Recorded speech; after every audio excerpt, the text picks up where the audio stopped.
Radha është tani për intervistën në studio, e ftuar është Mimoza Kusari Lila, kryetare Alternatives dhe deputete e grupit parlamentar televizjes Vetëvendosje. Mirëmbrëma dhe mirë se vini zonja Kusari Lila. Mirëmbrëma dhe mirë se gjej.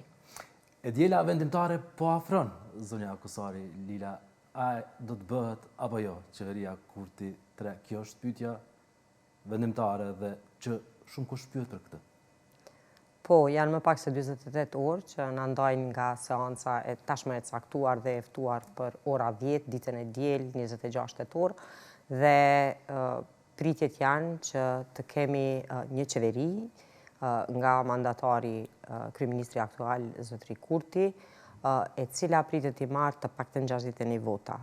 Megjithatë, në këtë moment, ose në këto momente, për dirisani ende po flasim, dhe si thash ka më pak se 48 orë nga mbajtja e kësaj seance, ende nuk mund të kemi konfirmim zyrtar mbi koalicionet e mundshme, duke marrë parasysh se numri i deputetëve në grupin tonë parlamentar është 28. Dhe i bie që nuk i keni numrat e nevojshëm për ta formuar qeveri. Ende jo, 8 tjerë janë nga pakicat jo komunitetit, po jo shumic, jo serb dhe jo shqiptar, dhe një është nga deputet gjithsesi në kryetari i kuvendit, tashmë zotëri Rashić, që prapi bie që jemi afërsisht 4 ose 5 deputet mangu për të pasur minimumin e shumicës që duhet për të pas pozite në kuvendin e Republikës. Përpjekjet do të vazhdojnë, nuk ka pasur ndonjë formacion zyrtar të takimeve mes partive politike, më shumë komunikime të ndryshme me deputet, por se në cilin do format ose në cilin do rast e shohim si të domosdoshme një funksionalizim të plot të institucioneve të vendit, ku vendin e Republikës tashmë e kemi, qeverin që të paktën të procedohen dhe të përcjellen në miratim buxheti i Republikës së Kosovës për vitin e ardhshëm, marrëveshjet ndërkombëtare dhe disa pjesë të legjislacionit të cilat janë të domosdoshme dhe të cilat kanë mbetur peng në këtë vitin 2025, i cili në tërësi ishte vetëm vit zgjedhor, pa ndonjë produktivitet në aspektin legjislativ. Përkundër që ka qenë qeveria në detyrë, ka munguar mbikëqyrja parlamentare, ne jemi republikë parlamentare, prandaj si të tillë, unë personalisht e ndjej peshën e përgjegjësisë si deputete e zgjedhur për të katërtën herë radhazi në mungesë të funksionalizimit të institucionit më të lartë, institucionit të kuvendit. Kuvendi tashmë është konstituar, apo jo, zonja Kusari Lila, po është vërtet, por nuk ka qeveri. Qeveria është në pyetje.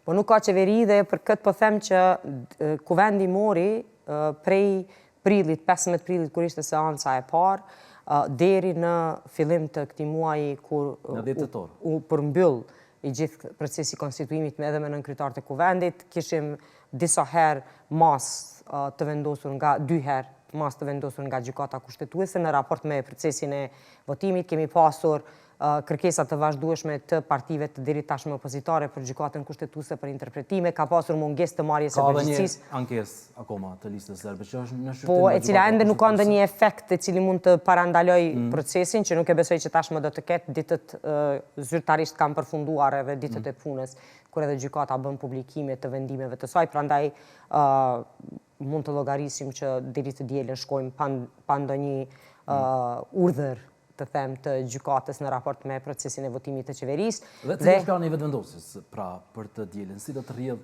seanca e jashtëzakonshme për votimin e qeverisë? A do të prezantohet apo jo kabineti qeveritar?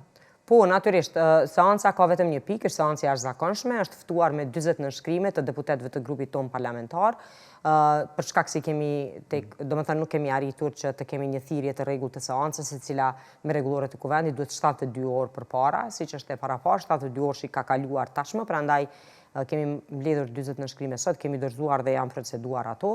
Në pikë të seancës jashtëzakonshme zakonisht është vetëm në agjendë është vetëm një pikë, dhe kjo pikë është zgjedhja e qeverisë së Republikës së Kosovës. Në atë procedurë hap kryetari i kuvendit, ja përcjell fjalën mandatarit, mandatari prezanton kabinetin qeveritar dhe një rezume të shkurtër të përbërjes së kabinetit dhe pastaj kërkon mbështetjen për kabinetin qeveritar. A do të arrijmë paraprakisht para seancës të dimë i kemi 61 vota apo jo, kjo mbetet të shihet ende edhe gjatë ditës së nesërme dhe mëngjesin e hershëm të së dielës, apo do të shihet drejt për drejt në seancë aty ende nuk e kemi të saktësuar, gjithsesi nuk e kemi informacionin e plot për të ditur se votohet qeveria të dielën. Por proceduralisht duhet ta prezantoni kabinetin e ri qeveritar. I keni apo si keni numrat, zonja Kosar? Proceduralisht prezentohet kabineti i ri qeveritar, ndërsa prej tash deri ditën e diel në ora 10 apo 10:15 si zakonisht si kemi ne praktike të filloj me vonesë, fatkeqësisht e them, të filloj me vonesë, atëherë mbetet të shihet a do të jenë 61 vota në mbështetje. Edhe në rast se janë 61, prapë do të ishte një qeveri e gati se të teme pakicës, e kom përmendur disa publikisht, duke pasur përvojën e drejtuesës së grupit parlamentar për 4 vite të plota, grupit më të madh parlamentar në kuvendin e Kosovës dhe shumicës e cila nuk do duhet të sjellte mungesë efikasiteti në mbarvajtje të seancave. Kemi pasur mungesë efikasiteti, kemi pasur seanca që është mbyllur në mungesë të kvorumit dhe lëvizjes së deputetëve, qoftë për arsye, domethënë të mungesës përgjegjësisë apo për arsye me të vërtetë që janë, domethënë, me peshë apo nuk kishte ndonjë zgjidhje tjetër deputeti ose deputetja përveç se mos të ishin seancë, atëherë e dim se edhe në situatën e tillë kur një qeveri zgjedhet me 61 ose me numër minimal 62-63 në rast, prap vazhdimi ose mbarvajtja ka vështirësitë e veta. Megjithatë, duke i konsideruar urgjencat e kohës, unë edhe kam propozuar që ndoshta të kemi një marrëveshje afat shkurtër me ndonjë prej partive shqiptare në kuvend të... Po, nisma social-demokrate. Po, nisma social-demokrate ka treguar vetë vullnet paraprakisht, por pastaj kam pasur kushtin e kryetarit të kuvendit. Ende sot e kësaj dite me atë sa kam informacion të pakten nga deklarimet e tyre publike kjo qëndron. Në anën tjetër, Lidha Demokratike nuk ka pranuar as uljen në tavolinë për diskutim. Kemi dëgjuar edhe deklarimet e kryetarit të kësaj partie në raport me fjalën e dhënë. Përkundrejt se nuk kam pasur asnjë problem ta shkelim vetë fjalën e dhënë edhe në këtë kuadër të këtij procesi, se disa ditë... Fjala e dhënë duhet mbahet, sipas Abdigjiku. Jo, më falë, sipas zotit Abdigjiku, fjala e dhënë duhet të mbahet edhe në konstituim të organeve të kuvendit. Ka qenë vetëm një javë para seancës fillestare për konstituimin e kuvendit, kur zoti Abdigjiku me një postim të gjatë në Facebook ka deklaruar se Lidhja Demokratike e Kosovës do të jetë pjesëmarrëse në konstituimin e kuvendit, se nuk do të bëjnë asnjë bllokadë, se do të marrin pjesë në votim. Sapo u hap seanca e 15 prillit, ne kemi pa qëndrimin e Lidhjes Demokratike. Deri tek votimi apo mos votimi, mos pjesëmarrja në votim. Por me votat e LDK-s u zgjodh Nenad Rashiqi në kryetari i kuvendit. Po, por u zgjat, sa u zgjat ky proces? Domethënë ne kemi pasur kryetarin ta zgjedhin. Ne po flasim për fjalën e mbajtur apo jo. Fjala nuk ishte mbajtur, u ndryshua. Domethënë sa i përket konsistencës në mbajtje të fjalës, nuk është se mund të kemi ndonjë shembull të shkëlqyer në raport me qëndrimet e subjektit. Por edhe jo keni thënë që i keni numrat për ta konstituuar kuvendin, nuk i keni numrat, por për qeverinë i keni. Tash po duket që si keni as për qeverinë. Është e vërtetë unë asnjëherë kanë thënë, edhe është e vërtetë që nuk e di, domethënë kanë qenë supozime mbi qëndrimet e deputetëve të caktuar ose partive të caktuara. Ka deputetë ende që sot e kësaj dite kanë besimin e plotë dhe janë më shumë optimistë se sa që ndoshta janë rrethanat aktuale të thënë se do të kemi qeveri të dielën. Unë do doja të kemi qeveri të dielën, definitivisht. Jeni pesimiste në fakt, po dukeni. Unë jam optimiste me përvojë. Por në këto deklarimet fundit? Jo, unë në fakt jam optimiste me përvojë, për këtë po e them, se përvoja deri tashme më ka treguar se përkundrejt vullnetit dhe dëshirës për të pasur funksionalitet të plotë të institucioneve të vendit, ajo është në për çfarë kemi kaluar ka treguar se nuk mund të bëjmë vetëm të jemi optimistë dhe të japim njerëzve shpresë për derisa... Por duhet veproni, duhet keni vullnet për të krijuar qeverinë. Absolutisht, veprimi në raport me retorikën ndoshta duhet t'ja kaloj. Retorikës ka veprim, ka përpjekje të vazhdueshme, a do të ketë rezultat mbetet të shihet. Por a ka gatishmëri në fakt për kompromis, për të krijuar qeverinë, sepse për të formuar qeverinë kur nuk i ke numrat e mjaftueshëm duhet të kesh kompromis me ndonjë parti. Në fakt, duhet të jesh gati të diskutosh hapat konkret dhe të diskutosh mbi çështje programore dhe mbi çështje të bartësve të opozicioneve. Gjë e cila as nuk ka filluar në rast se nuk ke vullnet të bisedosh fare. Prandaj, siç e përmenda më herët, e kemi pasur situatën me nismën socialdemokrate që në kërkesën e tyre vënë pozitën e kryetarit të kuvendit, gjë e cila është të themi e parealizueshme, si kur të ishte realizueshme do të realizohet që në fillim të kërkesës. Po është legitimiteti bazik i shprehjes vullnetit të qytetarëve. Domethënë ne kemi pasur nismën socialdemokrate si pjesë të grupit parlamentar të Aleancës për Ardhmërinë e Kosovës që bashkarisht kam pasur gjysmën e votave të gjithë së bashku në raport për shembull me kandidatën e propozuar nga grupi parlamentar zonjën Albulena Haxhiu tash në kryetarin e kuvendit. Do të thotë nga 60.000 vota sa kanë qenë ata të gjithë së bashku, domethënë sa i kanë marrë si parti, në 120.000 sa ka qenë zonja Haxhiu, domethënë në krahasimet kur flasim për përfaqësimin e vullnetit të qytetarëve, vetëm si grupim e LRM, vetëm zoti Lima i cili ka qenë në raport me votat që i ka marrë si deputet në listë bashkë, domethënë në koalicionin zyrtar që e kanë me AK-n, në 1/5 ose 1/6 e votave të zonjës Haxhiu. Prandaj, kjo paksa e vështirëson edhe elementin e dhënjes ose e diskutimit dhe narracionit kur ti shkon përkundër i vullnetit të atyre votuesve që të kanë japur besimin. Dhe nuk u zgjodh Albulena Haxhiu, por u zgjodh kryetari i kuvendit Dimal Basha. I grupit ton parlamentar. Po, me shumë vota më pak. Është e vërtet, por ne kemi hyrë në një listë të propozimeve dhe zotri Basha ka qenë tash kryetari i kuvendit, ka qenë i pesti nëse nuk gaboj, ka qenë zonja Haxhiu, pastaj ishte Hekuran Murati, Donika Gërvalla, Hekuran Murati, Arbria Nagavci dhe pastaj zoti Dimal Basha. Domethënë ne kemi pasur një listë të kandidatëve derisa kemi ardhur tek kjo zgjedhje. Do të thotë po ishin të gjithë grupit ton parlamentar. Sa i përket këtij parimi, të njëjtin qëndrim unë e kam mbajtur edhe në raport me pozitën e drejtuesit të grupit parlamentar. Prej momentit kur legislaturën e kaluar më është ofruar pozita, te deri të konfirmimi i saj për mua si drejtues e grupit parlamentar, e kam pasur hezitimin tim se duhet i takoj lëvizjes vetëvendosja apo njërit prej deputetëve të grupit parlamentar, për shkak se është grupi më i madh parlamentar, numri më i madh i deputetëve vjen nga ajo parti dhe duhet jetë dikush i tyre. Kanë qenë disa rrethana tjera, të cilat pastaj natyrisht edhe me miratim dhe me votim të deputetëve të grupit kanë zgjedhur. Nuk do të jem drejtuese, po prapë mendoj që është pozicion për grupin parlamentar të lëvizjes vetëvendosje. Njëjtë sikurse besoj fuqishëm që... A do thotë kjo që mund të jeni pjesë e këtij kabineti ndoshta të ideuar qeveritar, apo jo? Shprehje e mirë, ideuar, për arsye se do të jemi ende në proces të prandaj sepse idejimit. Numrat kështu mund ta cilësojmë aktualisht.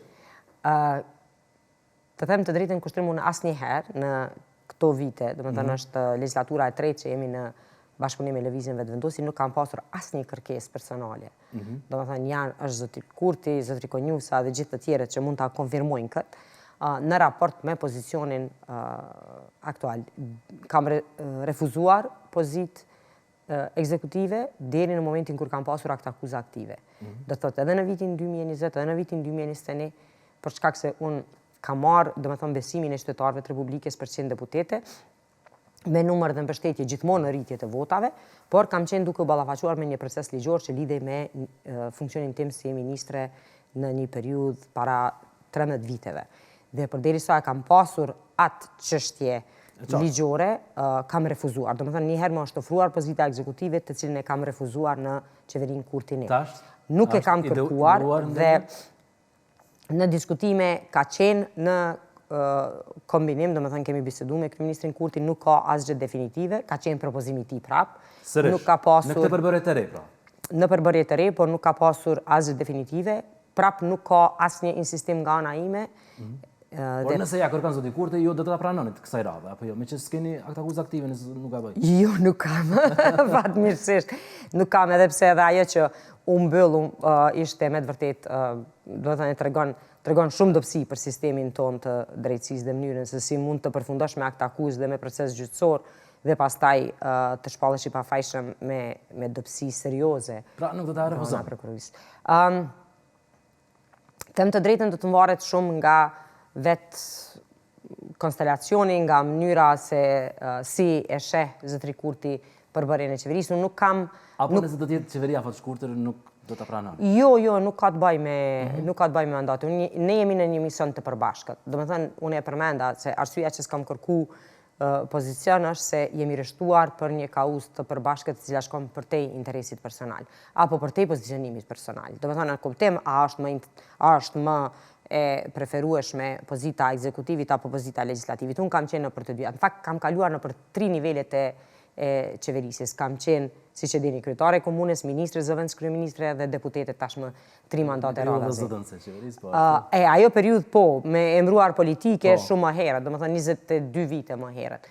Do më thëmë, në aspektin e përvojës dhe në aspektin e angazhimit, kam bartur pozita të gjitha suksesshëm të përmbyllura, por që në situatën aktuale duke e mirë kuptuar, deri në fund, kompleksitetin e rrethonave, nuk kemi diskutuar për pozicione për arsye se në kohën kur je duke negociuar apo je duke shikuar mundësit për zgjerimin e koalicionit apo për mundësinë e përfshirjes së të tjerëve në një koalicion qeverisës, e di që mund të jetë ngarkuese nëse janë kërkesa specifike nga deputet të grupit parlamentar. A ka përpjekje aktualisht që po flasim, por edhe të shtunën e keni kohën përpara seancës së jashtëzakonshme me ndonjë subjekt tjetër përveç me nismën, zonja Kusari Lila? Unë mendoj që është e dukshme edhe qëndrimi partive tjera. Do me thënë, në raport me qëndrimet publike të zyrtarëve të krerëve të partisë, Lidia Demokratike nuk ka pranuar as ta kemë. Partia Demokratike tani më gati se e ka të pakten nga kryetari i partisë, për arsye se nuk e di si është procesi vendimarrjes, se ka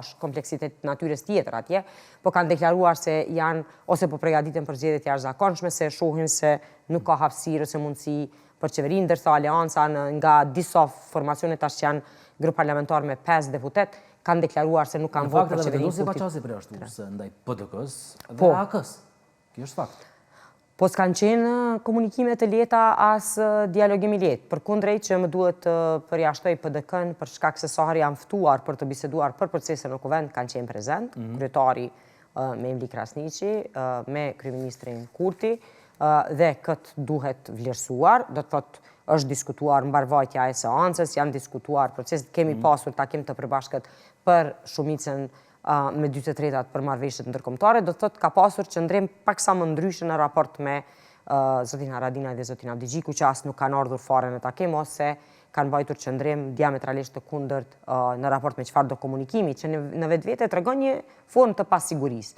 Për shkak se në këtë realitet dhe në këtë shtet të vogël, në cilin ndoshta brenda një kryeqyteti nuk mund të sillesh të pa u takuar me 3-4 përfaqësues të partive tjera, kështu në mënyrë spontane, pa ndonjë takim, të jenë aq rigjid në raport me komunikimin bazik për mbarvajtje të procesit dhe mbarvajtjen e shtetit është paksa absurde, por ja që këto janë qëndrimet e tyre dhe si të tilla duhet pranuar. Prandaj nuk është se ka mbetur një spektër i gjerë i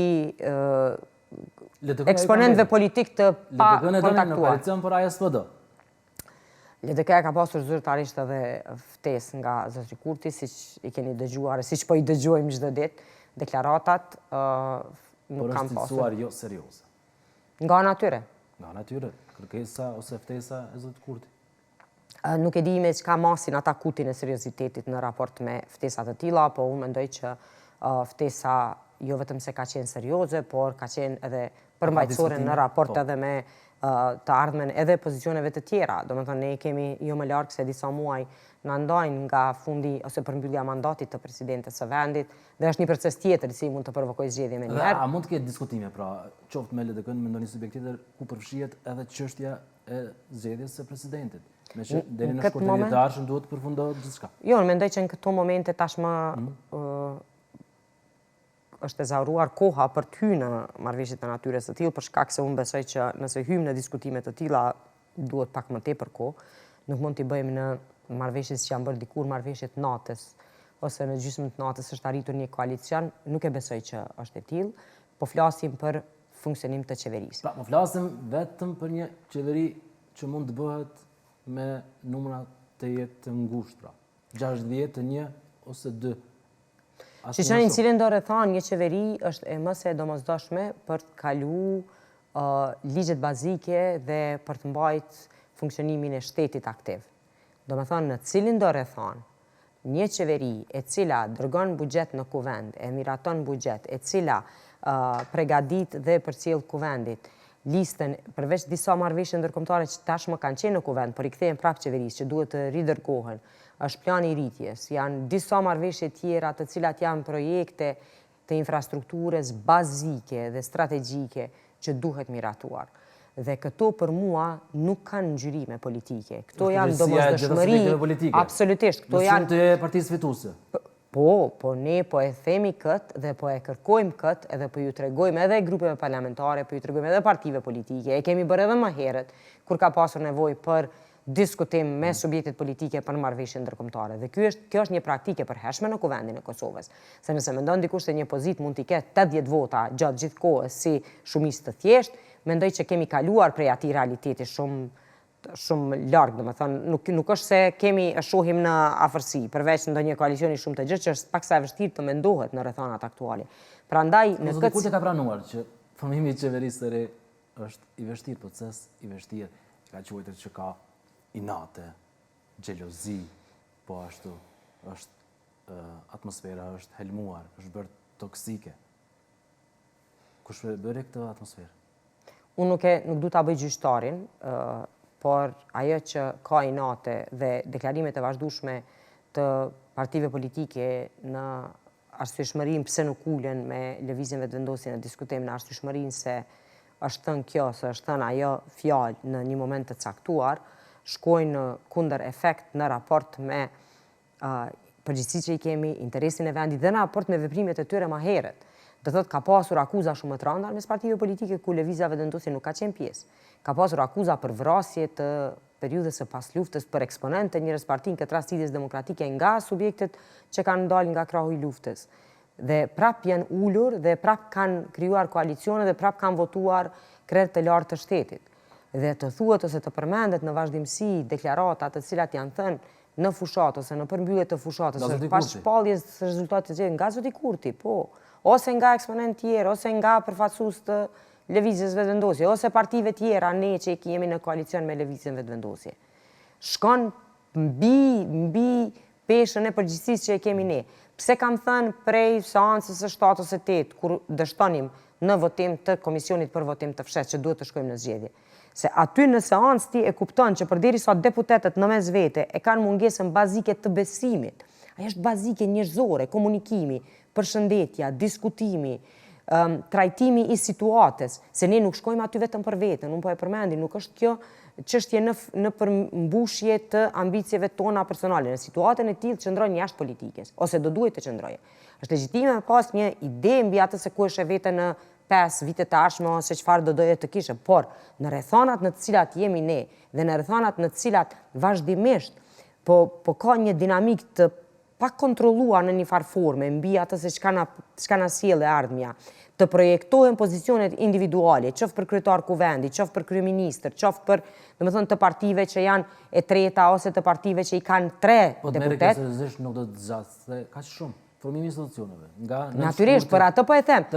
Për atë po e them kushtrim prej seancës 7 ose 8 kam thënë që mungesa e përgjegjësisë dhe pjekurisë së deputetëve të atyre në atë rast që nuk merrin pjesë në votim, të partive të deri tashmë opozitare tregon se ne kemi nevojë për rikthim të mandatit tek sovrani dhe për shkuarje në zgjedhje të reja.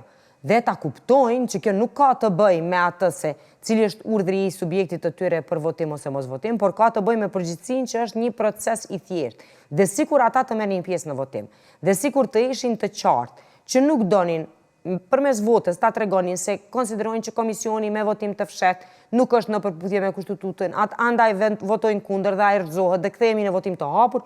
Nuk e kishim as situatën e 56 ose 7 votimeve që kemi pasur për komision, as dërgimin e kërkesës në gjykatën kushtetuese, as vendosjen e masës nga gjykata me një pauzë 1 mujore herën e parë dhe pastaj kthimin mbrapa të situatës dhe herën e dytë ndodhi për arsye tjera, pastaj për nënkryetarin nga komuniteti serb.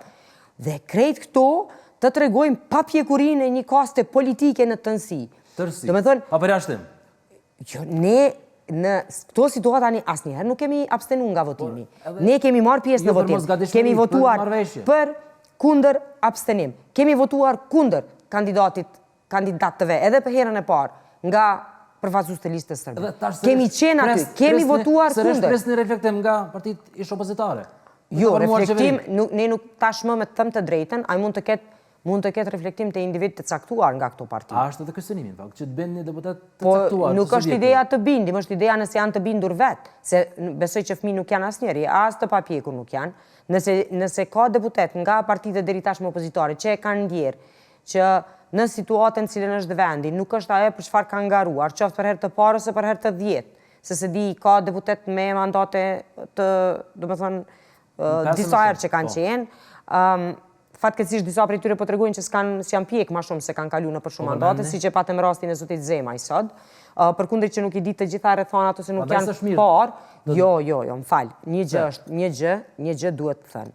Nga të gjithë ne, nëse mund të bëjmë një kapërcim të shkurtër në këtë temë, unë mendoj që kushdo që arsyeton dhunën nga një i zgjedhur i popullit ndaj një qytetari, përkundrejt çfarë është thënë nga qytetari, e ne gjithë kemi qenë subjekt e thënjeve, e sharjeve, e fyrjeve.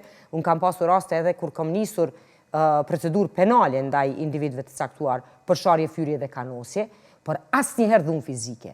Asnjëherë në asnjë formë. Do doja thotë që zoti Zemaj u kërcënua fizikisht nga ai qytetar. Është kërcënuar fizikisht. Është kërcënuar, nëse është kërcënuar fizikisht dhe ka qenë para kamerës, e ka pasur shumë të lehtë. E ka materialin në kamerë, e merr atë incizim, e dërgon në prokurori ose në polici.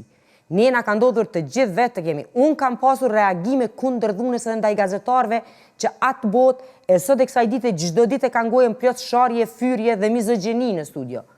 Se forma e tillë e dhunës është njëjtë sikur se ta arsyetojmë dhunën në familje. Keni parë reagime kur thuhet se po burri rahu gruan ose rahu nënën ose motrën, po çka i kanë thënë ato. Dhuna nuk ka arsyetim fare. Ngritja dorë nëse dikush e mbron ose nëse dikush i del në ndihmë zotit Zemaj për përdorim të dhunës ndaj fyrjes ose për kërcënimit fizik, janë duke i mbrojtur të gjithë dhunuesit pa përjashtim. Qofshin ato ndaj grave, qofshin ata ndaj burrave, si dhe mbi të gjitha janë duke arsyetuar dhunën si mjet të ose formë të zgjidhjes së kontestit apo ndryshimit të mendimeve. Dhe më lejoni ta them edhe një çështje. Duhet sqarohet kjo çështje, sepse absolutisht po. Rrethonat zonja. Nëse nuk e ka sulmuar fizikisht, nëse nuk e ka sulmuar qytetari fizikisht, çfarëdo që i ka thënë, ka zgjidhje tjera. Mos përmbajtja e një deputeti para... Doja shquhet për qasje pacifiste.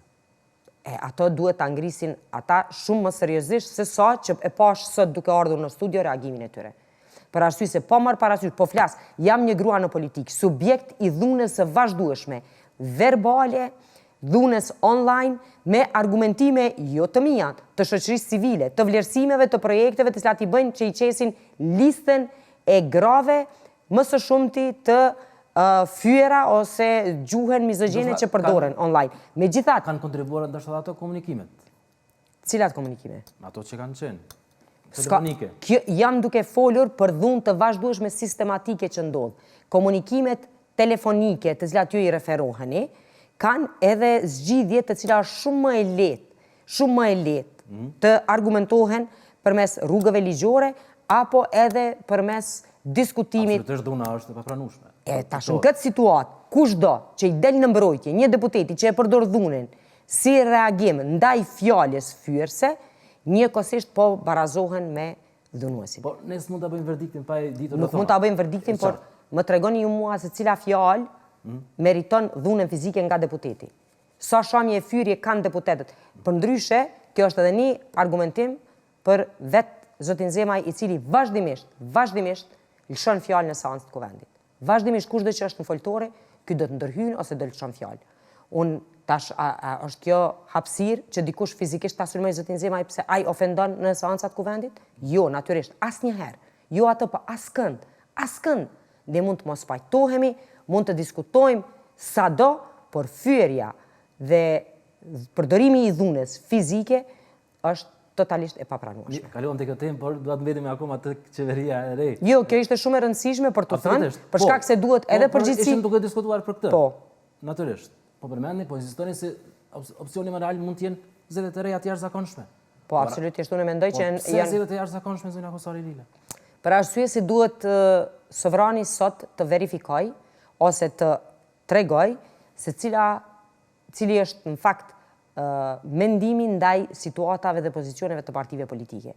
Partitë politike duhet ta rikonfirmojnë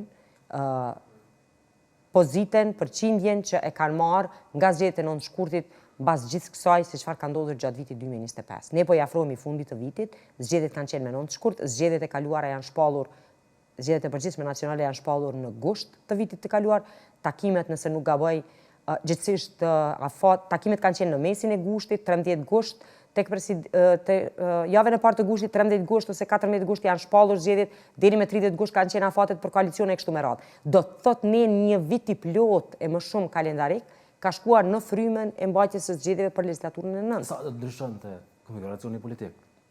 Konfiguracioni politik mund të mos ndryshoj shumë, por çka do të ndryshoj ose çka duhet të ndryshoj, situata e njëjtë. Çka duhet të ndryshoj është qasja e subjekteve politike në raport me përgjegjësitë që edhe e vetëvendosjes ndaj edhe e deputetëve të kuvendit në raport me përgjegjësitë që i kanë për formimin e institucioneve. Nëse nuk arrini ta formoni qeverinë të dielën, cila është procedura, çfarë presni të ndodhë, me që do të ketë afat tjetër 10 ditor, tani është në çështjen e diskrecion të presidentes ose Osmani?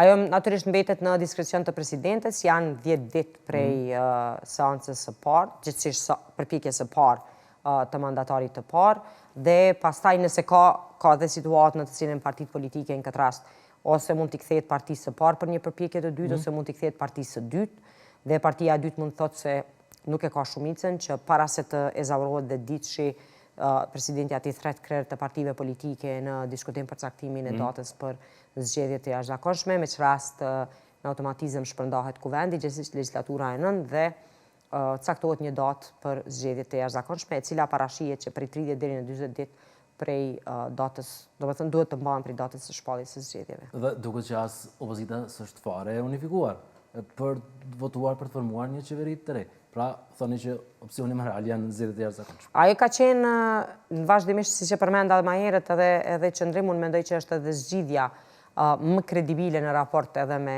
procesin për të siguruar që nuk do të kemi një situatë të tillë e cila do të përsëritej ose mund të përsëritej në një të ardhme të afërt. Partitë politike duhet ta dinë se prej momentit kur përmbyllen zgjedhjet parlamentare, ato duhet të jenë në gjendje që e para të veprojnë drejt formimit ose konstituimit të institucioneve, dihet se janë të tashmë të vendosura dhe norma të reja në raport me seancën e kuvendit, gjithsesi për zgjedhjen e kryetares apo edhe kryecisë së kuvendit, domethënë këto që u plotësuan tash me aktgjykimet e reja të gjykatës kushtetuese dhe pastaj këto të tjera që janë për qeverinë, por që nuk do duhej në asnjë formë ose mënyrë që një proces i tillë të merrte gjithë vitin gatise, ashtu siç e mori, për të rezultuar me mungesë të mundësisë për formimin e një qeverie të re. Dhe apo ndikohet formimi i qeverisë së re edhe me këto zgjedhjet lokale, veçanërisht me balotazhin e nëntorit, zonja Kusari Lila. Ka kalkulime këto politike nga të gjitha subjektet?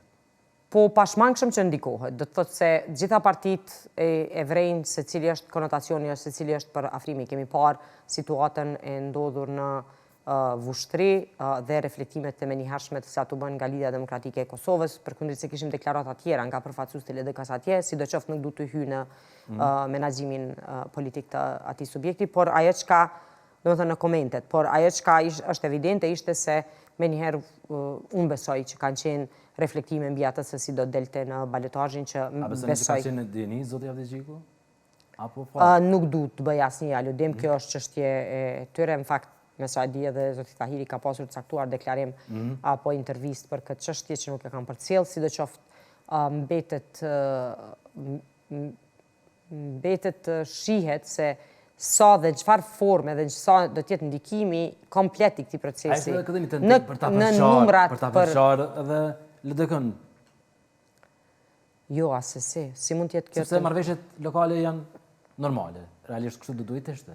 Unë mendoj që lëvizja vetëvendosje ka qenë e qartë, në fakt është deklaruar edhe zonja Haxhiu tashmë së fundi që për nivelin lokal nuk është se kanë pasur vija të kuqe në raport me bashkëpunimet. Asnjë parti, nuk ka qenë.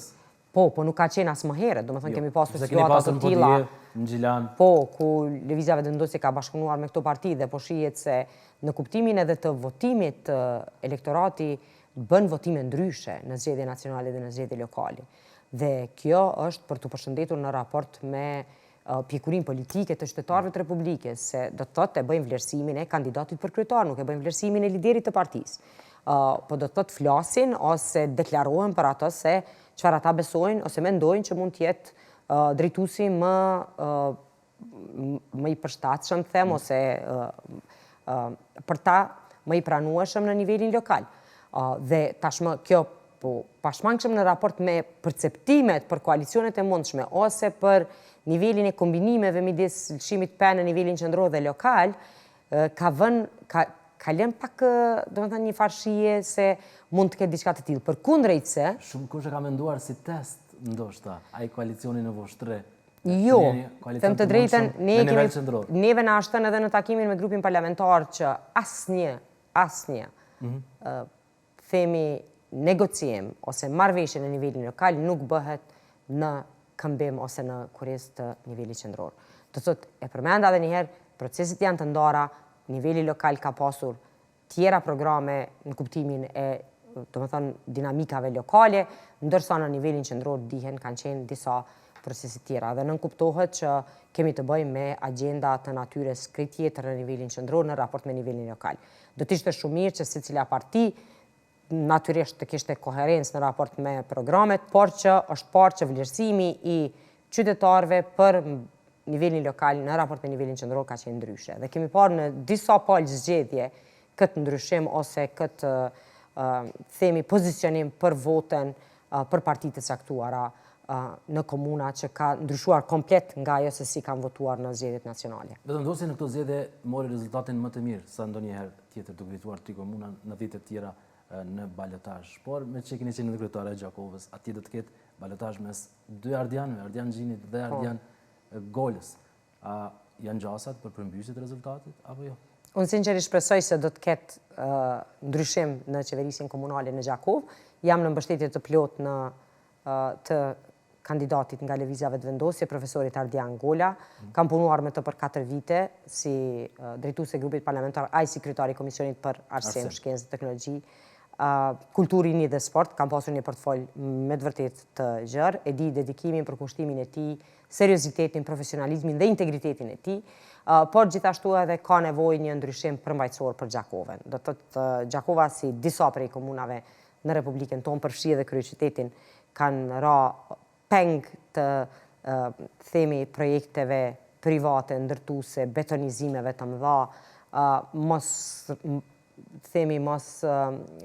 përmbajtjes së rregullave, qoftë në aspektin mjedisor, qoftë dhënies së prioriteteve, projekteve strategjike, siç janë ato bazike, trajtimi, shtrirjen e themi të rrjetit të kanalizimit apo shtrirjen e rrjetit të ngrohtores e të tjera. A ka koalicioni zoti Gola? E di se kjo është kompetencë e tij dhe gjithsesi në nivelin lokal ata janë të lirë të kenë diskutime, qasje e natyrisht edhe koalicione. E di se ka pasur bisedime, me thënë të drejtën, duke marrë parasysh edhe pozicionin tim edhe si kryetare alternatives, edhe si deputete në Kuvendin e Kosovës, jam munduar t'i ndihmoj, por jo t'i ndërhyj, as si t'ja marr primatin e çfarëdo diskutimi. Prandaj e ka edhe autoritetin edhe legitimitetin e plot që t'i shtyj përpara këto procese dhe jam e bindur se po e bën atë. Dhe garë të jetë interesante pritet të jetë në kryeqytet, në Prishtinë, dhe në Mitrovic të Jugut, në Prishtinë, ndonjë koalicion me PDK-n apo jo? Nuk e di, në fakt to janë pyetje për zotëri Hajrullah Qeku njëjtë. Qartë, por mendimtarja vjen dhe nga lart, apo jo?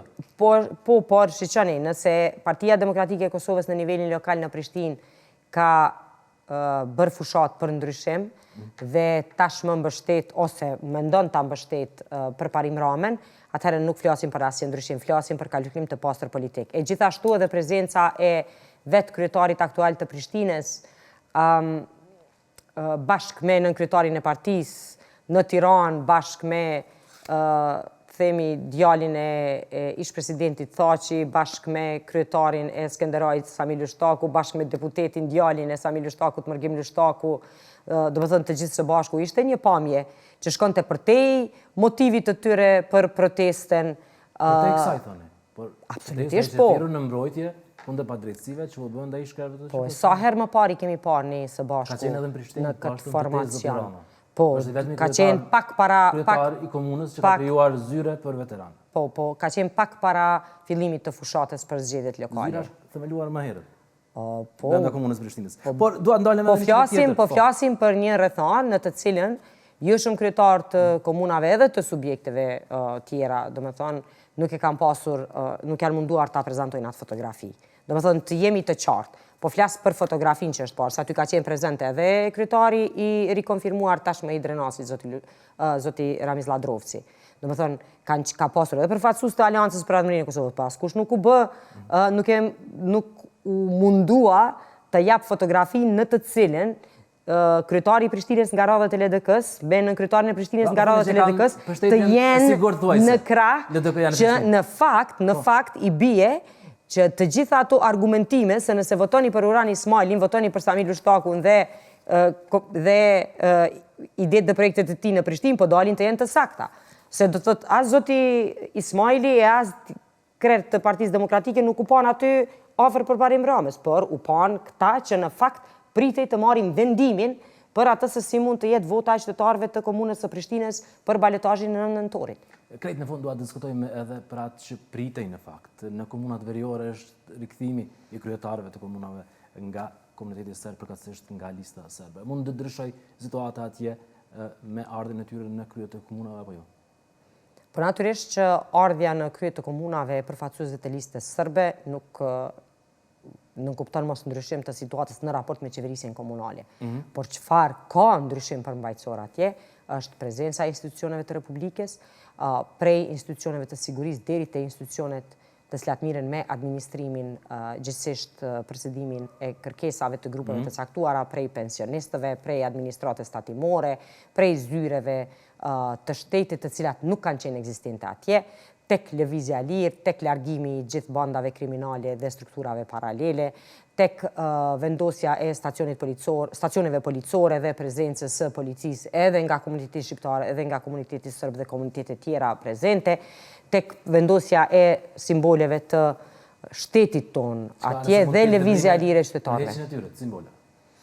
Po mendoj që në secilën situatë, heqja e simboleve shtetërore është vepër e cila mund të ketë edhe pasojat e veta. Dhe nëse përfaqësues të komunitetit serb kësaj radhe edhe nga lista serbe nuk e kanë kuptuar mesazhin, qoftë edhe me implikimet të cilat i kanë pasur prej largimit të institucioneve te përfshirja